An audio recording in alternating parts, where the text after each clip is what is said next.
Nur einen Steinwurf von einer der Lutherstädte entfernt liegt ein verlassenes Betriebsgelände, das einem seltenen Fahrzeug als Unterstellplatz dient.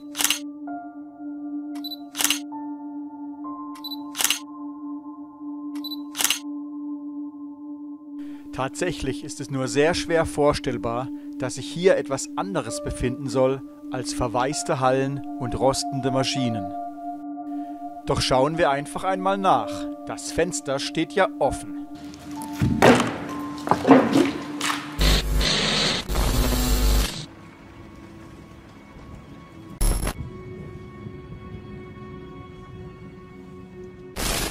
Nachdem wir die riesige Halle durch das Fenster betreten haben, ist eine Sache gleich besonders auffällig: das stetige Geräusch von tropfendem Wasser. Das liegt einerseits am stellenweise undichten Dach, andererseits an defekten Rohren, die das Wasser nicht mehr richtig ableiten. Und da der Boden an vielen Stellen mit Lehm bedeckt ist, bietet dies den perfekten Angriffspunkt für Mutter Natur.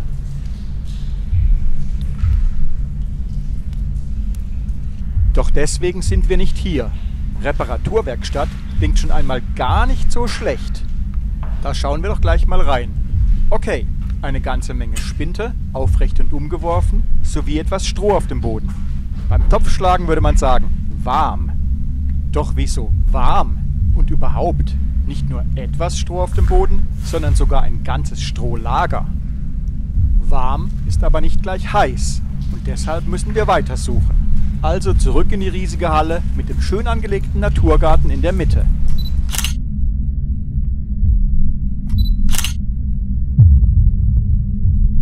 Eine Türe bleibt uns noch. Sollte es tatsächlich die letzte sein?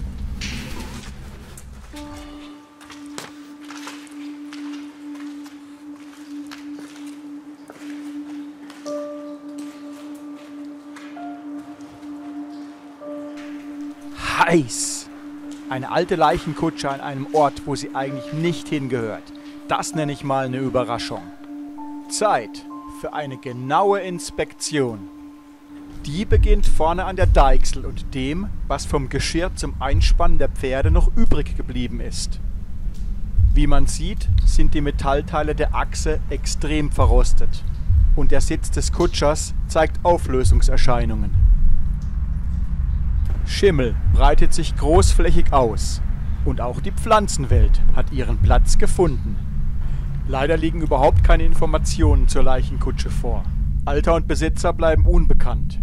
Allerdings liefern zumindest die Räder bei genauem Hinschauen einen Hinweis auf ihre Herkunft. Rechte Hand des Sitzes die Bremse für den Kutscher. Und wo wir schon einmal auf dieser Seite sind, ein Blick auf das Hauptproblem, dem die Kutsche ausgesetzt ist: Feuchtigkeit. Doch woher kommt das Wasser und was könnte man dagegen tun? Antworten auf diese Fragen finden sich ein Stockwerk höher, welches über eine Metallleiter zu erreichen ist. Auch hier hat sich bereits ein kleines Biotop gebildet und das Wasser, das durch die undichte Decke hier eindringt, tropft durch eine große Öffnung im Boden nach unten auf die Kutsche. Folgende Lösungsmöglichkeiten würden sich spontan anbieten: Die Kutsche einfach ein Stück nach hinten bewegen, um dem Wasser auszuweichen, die Öffnung im Boden mit einem Brett abdecken oder das Gefährt selbst mit einer Plane schützen. Dazu später noch mehr.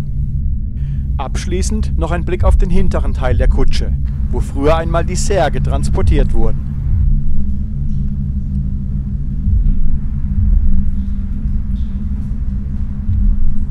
Eindeutiger Blickfang sind die wunderschönen kleinen Vorhänge mit ihren Zierquasten dazwischen, die auf beiden Seiten der Kutsche angebracht sind. Ein Vorhang der etwas anderen Art. In einer Grube im Boden liegt eine große Abdeckplane, welche die Kutsche früher wohl einmal geschützt hat. Wenn nicht bald gehandelt wird, wird auch die Leichenkutsche einen langsamen Tod sterben. Und dies war ihre letzte Fahrt.